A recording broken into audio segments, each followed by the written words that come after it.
Hello, everyone, and thank you for joining us for this week's Penn State Field Hockey Zoom with head coach Char Morett-Curtiss. We're going to be joined this week by goalie Brie Barracco, and in our effort to match up alumni with the same uniform numbers as the athletes we bring in, we are really pleased to have former Nittany Lion great Jen Long with us here. Jen, thank you for joining us. And now we will start off with some questions for Char. Char, you came off a big home weekend. So much good, some things I know you want to work on, but kind of decompress and give us a little bit of a recap of Virginia and Louisville. Yeah, well, first thing I have to say, I was just so excited to get that home opener at home, and obviously the crowd, everybody came out with their chairs and standing room only. So I just really appreciate all the families support we got this weekend. So just starting off with Virginia, we knew two ACC teams are going to be very, very challenging, and no doubt with Virginia. But I felt that we really got into a groove partway through the first quarter, and then really just kept it going. Just really proud of the way we just stayed together as a team throughout that game. We battled back. We were down. We battled back, tied it up, and right at the end of the game, with Fia getting a breakaway and really taking her signature backhand shot to seal the game with 30 seconds left, was just very, very exciting to get that home opener, especially, with the Pakistan's standing room only crowd that we had that night. Yeah, there was it 600-ish, I think, or more Friday, and we had over 700 on Saturday. Or on Sunday. It was fantastic turnout from the fans, and what is a year where we have to gladly welcome the stadium renovations. And talk about Louisville. It was a game of two halves. And you even mentioned after the game how one of the things you'll want to focus on this week is putting two exceptional halves of play together, because control the action for the first 30 minutes, hands down. So we came decompress a little bit on Louisville for us. Yeah, that first half, I just was really impressed with, really getting so many opportunities. We were out shooting them 11-2 at halftime. So just extremely proud of our patience and our movement into the attacking zones, making their goalie play the ball. So just, I was hoping we just come out with that same mentality. That's one thing we talked about as a staff that we'll talk about as a team today, is just having more of that gritty and competitive attitude just to start the second half, the way you start the game. So I think that we, let our guard down. Credit to Louisville for coming back, but I just didn't get a great feel of our connectedness in the second half. When I watched the first half yesterday and the first part of the day, my assistant and Elena, one of our captains, like, Char, you don't want to watch the second half. And I'm like, no, I have to watch the second half. Just watching, we did a lot of great things. We got the ball into our attacking end. We just need to find ways to just get in better scoring positions. We were out of position in the circle at times. I think the other, we need to defend as a unit. We just get too separated and we don't get enough people below the ball. Louisville at one point had 8 people in our circle, and we might have had 3 or 4. So we need to get the numbers up in our circle. We need to get below the ball in our defensive end. So what are the things then what do you do in a practice situation next 3 days, hard practice, Friday travel day with a veteran team? What do you do? What do you tell them? How do you refocus that? Something they know how to do. What do you do as a coach during a 3-day period to see that improve? Yeah, LB is going to focus on the attack today at practice when we do video, and Laura's going to focus on the defense today. So just giving both of them, obviously 2 strong players from the program, and just give them the opportunity to talk to the players about how we need to tighten up certain lines, maybe on the attack, and how we need to be in better scoring positions in the circle. And then Laura with the defenses, just really being a little bit quicker to get in position and communicate out there. So I think it's very, very fixable. When you watch it, it's very fixable. I mean, the challenge every year is, trying to get into the minds of those 18 to 22-year-olds and try to understand their thinking process, and just make sure that they can see how simple these changes are. We're not asking for a lot. I think we're just really asking for us to think about being more of a unit and really being aware of our structure on the field, and not getting too too far apart from each other that we can't defend and too far apart that we can't attack in numbers. What Albany, what kind of challenges do the Great Danes pose for you? It's a non-conference road game. It's a first chance for the team to kind of come together, take a road trip together outside of scrimmage situation. It's always a good bonding experience for any team. Yeah, they're a strong team. They're very well coached. They're fast. They've got stick skills. They're internationally laden. They just have some experience there. So I think for us, again, we each week we focus on how do we become better? How do we become a better team? And, that's really been positive for us in the past. So we're just going to identify 3 areas this week to really work on. Or we need better vision in the field. There are times we just need better composure on the field, and then we just need our structure. So I think if we can just get back into focusing on us this week at practice, we'll be ready to go. We'll be good to go. I also agree with you, Pat, that first road trip, a little bonding on the bus trip and hotel, just gives them a chance to come together. And the other thing that's good about this is it's one game. Right. It's just one game. We don't have to go up there and think about 2, and just let's focus on us again. And then we'll look at the scouting report later in the week and present it to them on Thursday. Yeah, I think it offers a really nice opportunity for refocus. Yeah. So it's exciting. All right, so let's bring in our special guest, Jen Long. I want to thank you for joining us, and I want to make sure I get you pinned here. Going to pin, and there she is. And then we want to bring Char back down. Jen, thank you for joining us. Hi, thanks for having me. So where's your video? Is your video Is on? it not on? Oh, hold on. Oh. That's all right. Oh, that's why I couldn't see myself. There you go, girl. Yeah. Hey. Okay, hi. Char, Jen Long, 3-time All-American, twice first team, Big Ten Defensive Player of the Year. She's one of the greatest players in Penn State history. Talk to us a little bit about what it was like to coach Jen and how exciting it is to see her kind of move on in her career, growing as a person. First, talk about the player, and now the person now. Just so excited when Jen committed to Penn State. LB was my assistant at the time, and we were just thrilled. We just really felt that we had,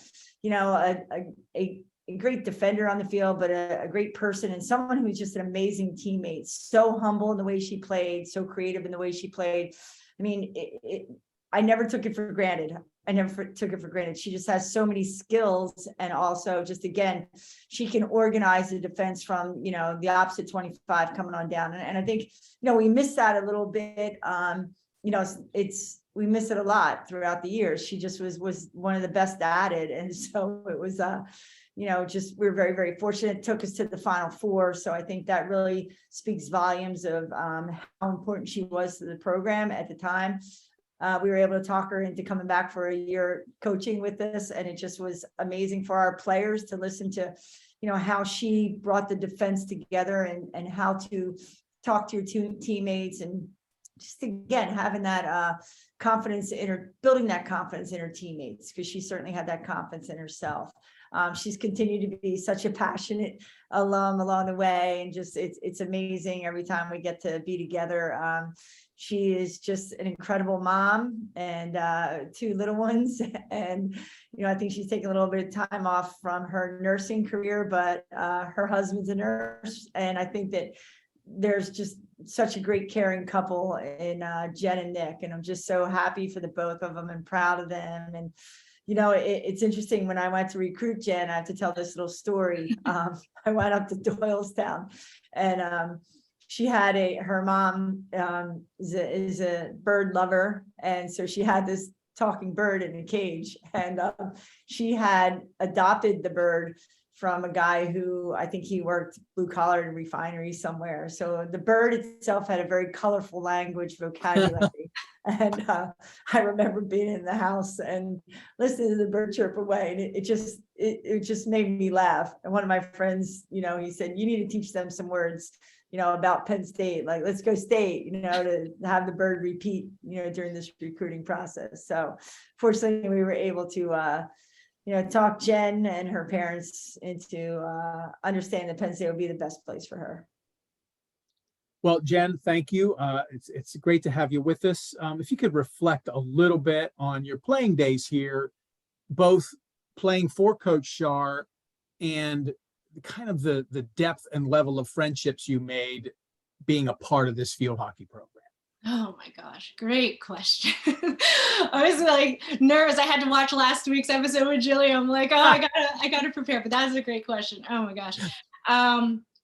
I mean, it's incredible. And, Char really didn't even have to talk me or my family really into coming to Penn State, because it was just, you just get such a good feeling when you step onto campus. It's just like you're home. And with Char, it was the same sort of like feeling. Like it just feels home and it feels like love. And so the decision was not difficult. It was easy to, make that decision and to be there and to just have such incredible support from everybody and to have incredible teammates who, I'm actually hoping Matt was going to fly into ref a game at Rutgers, which is like an hour away. So we're trying to coordinate that we can meet up. But it's like these lifelong relationships you build. And I think Jill kind of touched on that last week, was just like, the people are the most important things. And, after your career is done, it's like those people that are in your life and you stay connected to. And, it's all the weddings, all the baby showers, all the babies, all the kids. And, again, it's something with Char, it's your home is, she knows my family. She knows my husband. She knows my kids. Like she knows every place. And I laugh at Char and LB all the time. I'm like, how do you not know what class we were in and all that stuff? But again, like being removed now, I'm like, oh my gosh, who was in their class, in that class? But the important thing is like Char remembers your parents, remembers your siblings, remembers, every single person in your life that's involved in the program, that's, any extension of you. And she looks at you as, the whole person. And, playing is such an incredible opportunity to go to Penn State, such a love for sports and such a balance between the athletics and academics. And, I couldn't have picked a better place for me. It fit perfectly. And gosh, the memories of just being out on the field and, being in battle with, your closest friends and your family and support all around. And, as you said, the stadiums are packed 600, 700 people. Like that's incredible, incredible, the atmosphere that you build around it. And, with the, the new stadium and all. And so, yeah, there's a young girl that I was just talking to this past weekend, and she's like, oh yeah, I want to go to Penn State. And she plays field hockey. I'm like, it's a great place. And I was trying not to get too excited about it. I'm like, they're building a new stadium, there's sports, and she has a twin brother that wants to wrestle. I'm like, oh my gosh, their wrestling program's incredible. Like you should check it out. And like, just planting some seeds for that next young generation. And it's just exciting to be a part of. And I loved every moment. I miss every moment. It's just such a period of time that is so unique in your life that it can't ever be replicated again. And just, so grateful for that opportunity and just loved every moment. Invariably, it is our alumni athletes who are the best recruiters for Penn State, not just in how they speak of Penn State, but in the people they become. And it's been wonderful to listen to this last week and today. So Jen, one last question before we let Char go, and then we'll bring Brie Barracco in. And I asked this last week, what is the one personal trait you feel that you either discovered or honed while you were at Penn State playing for Char that has really carried on in your life personally and professionally? I think it is kind of, that love and that passion and that pride. And again, it's like the second, you meet Char, the second you walk onto campus and walk onto that field, you have that sense of pride every time you pull on that uniform, and I was just thinking about that, I, as a nurse, I still have the same game day routine as when I'm a nurse. Like I would always shower before every game, before I go to work. It's just like starting fresh. I shower every time I pull on my uniform. It's just like kind of the same routine. And it's just, going in there, focus and, love what I do and have that passion for it. And I think if you have those things in your life and you're passionate about those things in your job and everything, it doesn't feel like work. It feels like, you're making a difference, and it's as much as a reward for you as it is for others. And we always talked about that Penn State pride and dressing up in that airport.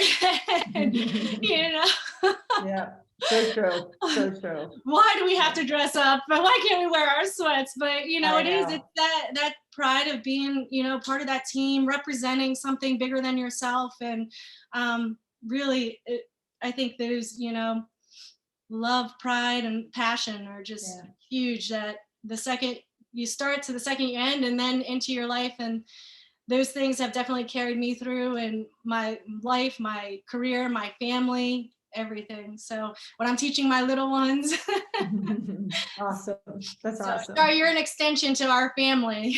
I hope so. I hope so. That was outstanding. Well, Jen, thank you. Want you to stick around to talk to Brie in a moment. Char, I want to thank you again for taking some time out of what is always a busy day. We want to let you go, and we're going to pause here and allow us to bring in senior goalie Brie Barracco. Char, thank you so much. Yeah, thanks. I've got a little stadium meeting. I had a stadium meeting today. It's still full go, so we're excited about the future here. Thank you, Jen. I love you. Yeah, I love you too. All right, see you. Bye-bye. Well, welcome back, everyone. We're joined by senior goalie Brie Barracco. Brie is a second-team All-Region goalie last year, but three-time academic All-American, three-time Scholar of Distinction with the NFHCA. She is a stalwart of Penn State. This is her fourth year in the cage for us, and we're glad she's joined us today. Jen, you wore the number 12. You were Defensive Player of the Year once. Brie wears number 12 and has been in the cage here for a lot of starts. So Jen, we are coming off a loss where it was a game we could have won. And I'm wondering, being a player who had some success here as well, like Brie has, if you could talk to her a little bit about how it is you kind of refocus after something that stings a little bit when you let one slip away. Yeah, I think, in those moments post-game, you kind of have those feelings of, how tough it was and everything. And then, you probably had a day off maybe, and coming back at it now. And, now in your days, there's a lot of video. In my day, there was only a little bit of video, thank goodness. But, video can show us so much about, where we are. And it's interesting to see what our perception was to what it actually was too. But, just taking those videos and looking at them and, just getting back in there and working hard and trying to really focus on those things. I know Char had mentioned, dropping lines and getting back quick and getting into better defensive position quicker, things like that. You being the goalkeeper is such a huge leader on the team, and such, using your voice to be able to, get them back, and such great experience. And so I think today, at practice, going out there hard and just, being that good positive presence and, really honing in on those areas of focus today at practice is going to be huge. And you definitely have the experience, the energy to be able to do that. And, that's what it is starting fresh this week and getting after it and focusing in for this weekend. And then, before we let you go, Jen, I want to thank you for taking some time out of your day, because I know it's the middle of the afternoon and you're busy. If you could, so Brie's fifth year, this is her last year at Penn State. And I believe you might be able to come back for a COVID year. So could be her last year at Penn State. We might have her again next year, fingers crossed. But as she gets ready to move on from Happy Valley, not, regardless of how far her international playing career might take her, right? What are some things that you hope that she is aware of and focusing on while she's here that have helped you as you moved on with your life outside of field hockey? I think, I don't remember. I remember very small highlights and clips of the actual playing and the wins and losses and all, but it's kind of like what we've talked about last week and earlier today. It's, you know, all those intangible things of, you know, the people you meet, the skills and passion for playing, and, you know, the grit and determination. You'll take any of those skills with you through any facet of your life, whatever, you know, job you get into, whatever you start or do in your life, and whatever your goals are. Like, you have such a strong foundation as an athlete, and I think to be able to take those, and, you know, the people you meet, you're going to be around those people for the rest of your life, and you built those bonds and friendships, and it's, you know, soaking up as a senior year just in case it's your last. You know, soak up all those moments with those people, because it's never in your life are you going to have a moment where you have all of your friends in one place and you can hop across the street or call them up for coffee so easily. And, you know, don't take those days for granted. And also just, you know, being able to take those people and those friends with you, all the skills that you've learned as, you know, a player, they're going to help you tremendously in any career or facet that you go into. Awesome. Well, Jen, thank you. I appreciate you taking the time to talk with us and sticking around to chat with Brie for a little bit. We're going to let you go. Okay. We're looking forward to seeing you back on campus for alumni weekend or any other time you swing through. Absolutely. Can't wait. All Good right, luck thank this you. weekend, Brie, and best of luck with everything. Thank you so much. Have a great day. You too. Bye. Bye-bye. All right, Brie. We are coming off a good weekend. You know, you can take facets of either of those games, and obviously we have stuff to work on. But once again, you know, you came up big in the cage so many times in situations, and you've been doing this for us for so long. How do you know, you heard what Jen said. How do you react after a win that might be a big one, like Friday night, right? Last seconds win. Do you react differently after a win like Friday and a tough loss like Sunday? Honestly, I'm my biggest critic. Obviously, either way, happy for the team, like for a win, super like excited that we win. But a lot of times after games, whether win or loss, I like to take time like away and see like what am I doing better at and what still needs to be worked on. So no matter win or loss, I'm still going through the film and looking at the video no matter what to see what I can take away for myself, because win or loss, like I can only control how I play. It doesn't matter how, obviously, like I want everyone to have a great game, but to be able to focus on the things that I can control, which is my play, is like a big piece coming off of like any kind of game. Well, so what did you see in yourself? What did you see? Did you see anything different Friday from Sunday? What did you see that you liked, and what did you see that you go, okay, that I can work on? A few things I liked. I mean, they did score on a corner on Friday, but I think even overall, just like our defensive penalty corner unit in general came up big in both games this weekend. And that's something I think in the past we a little bit like lagged a little bit, but this weekend was amazing. Everything was perfect. Like the D unit around me had great coverage, which was a really big piece we needed to work on coming into this year, considering I think a decent amount of goals against us were scored on corners. So that's like a huge positive for me and the defensive unit. Another big thing I am enjoying with myself is coming out more. I know I had a stroke against me in the Sunday game, but I think I'm feeling more confident in my decision-making coming out inside 7, which right now I'm still working through the kinks, but I am really happy because in the past I've been just a little bit, you can't have doubt as a goalie. And now I feel like that's more controlled and I'm like coming out more, which I really enjoy. And then the last piece that is going well is it didn't really matter if my warm-ups were going good or bad on Friday or Sunday. I didn't let it affect my game. Or in the past, I would get nervous. I mean, Adriana, she's our sports psych person, has been a big help in talking about mental warm-ups during practice and during games, and really just didn't have the best warm-up on Sunday, but I went to the bench, closed my eyes, said my key 4 words I say to myself, which is, I say I'm confident, strong, quick, and poised, because that's the type of goalkeeper I want to be in the game. And I think that really worked out because I didn't come out flat in the Sunday game. Some stuff to work on would just be like little tweaks to my decision. So the decision to come out on, let's say, the first goal against Louisville, I matched my body up with a player rather than the ball. Now the decision overall to come out, I think I would stick with, but still just finding the little tweaks to my skills is what I can work on this week. Or maybe the overall decision was okay, but I just need to perform the skill better. Awesome. Yeah. Well, you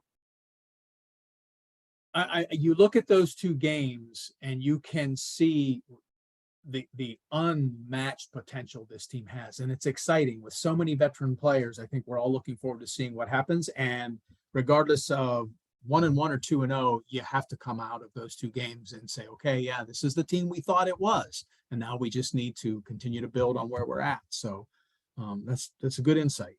I want to talk to you a little bit about how you manage something. You are all region goalie and just whip smart. What is it like balancing excelling on the field and maintaining such a high level of performance in the classroom? Does this come naturally to you? Is there a specific thing you go through? I'm not going to say that you don't work hard. Everyone works hard, but is this something you've always been able to manage, that the time management and the mental management skills it takes to do that? Honestly, what helps, I more like struggle with like keeping field hockey separate from everything else. So honestly, keeping the two things separate is like the biggest piece. Like sometimes I catch myself doing homework and I'm like, oh, the huddle just dropped, I'm gonna go watch the film. But really just making sure that I'm setting aside time for my schoolwork. I mean, I've always had pretty good grades. My entire family member, I have this little competition in my head with my sister, like who can come out with the best undergrad GPA, but it's like not a real competition. It's just me versus her. But honestly, I've always been extremely motivated. My parents have been extremely motivating for me in my academics. And I got better in college with time management, but just really setting aside time from like 5 to 7, I am doing my schoolwork. I'm focusing on what I need to focus on there. So then afterwards I can go watch film or like go have a good time. But I can't say that school and studying comes maybe a little bit easier to me than other people. Not sure why, but definitely still like keeping the two things separate is what helps excelling at both. Well, your achievement level in both is outstanding, and we're all proud of what you and so many of your teammates do in both areas. So nice. And the last thing I kind of want to talk to you about, your fifth year senior. Have you graduated or are you wrapping up a degree? I'm wrapping up a degree, so In what? I'm only taking 3 classes this fall, and then I'm Will also you walk studying. in December? Yeah, I'll walk in December, and I'm studying for the MCAT right now since I do have a Okay. little bit more time. And that would lead me to the last question, and we don't need an answer because we don't want an answer right yet. But so we may not see the last of you. Fingers crossed not. Got Fingers to apply to grad programs to start in the spring, but pretty sure. We'll see. Love it. All right. Well, I know this ran a little long. It's already 2:30 and you got to get out to practice, but I want to thank you for taking time. Every time you girls come in and talk to us right before practice, I really appreciate it because I know the timing isn't great, but you guys do such a great job. So thank you. Looking forward to Saturday. We'll be watching, and good luck. Yeah. Thank you. And thank you guys for coming. All right. Thank you. Bye.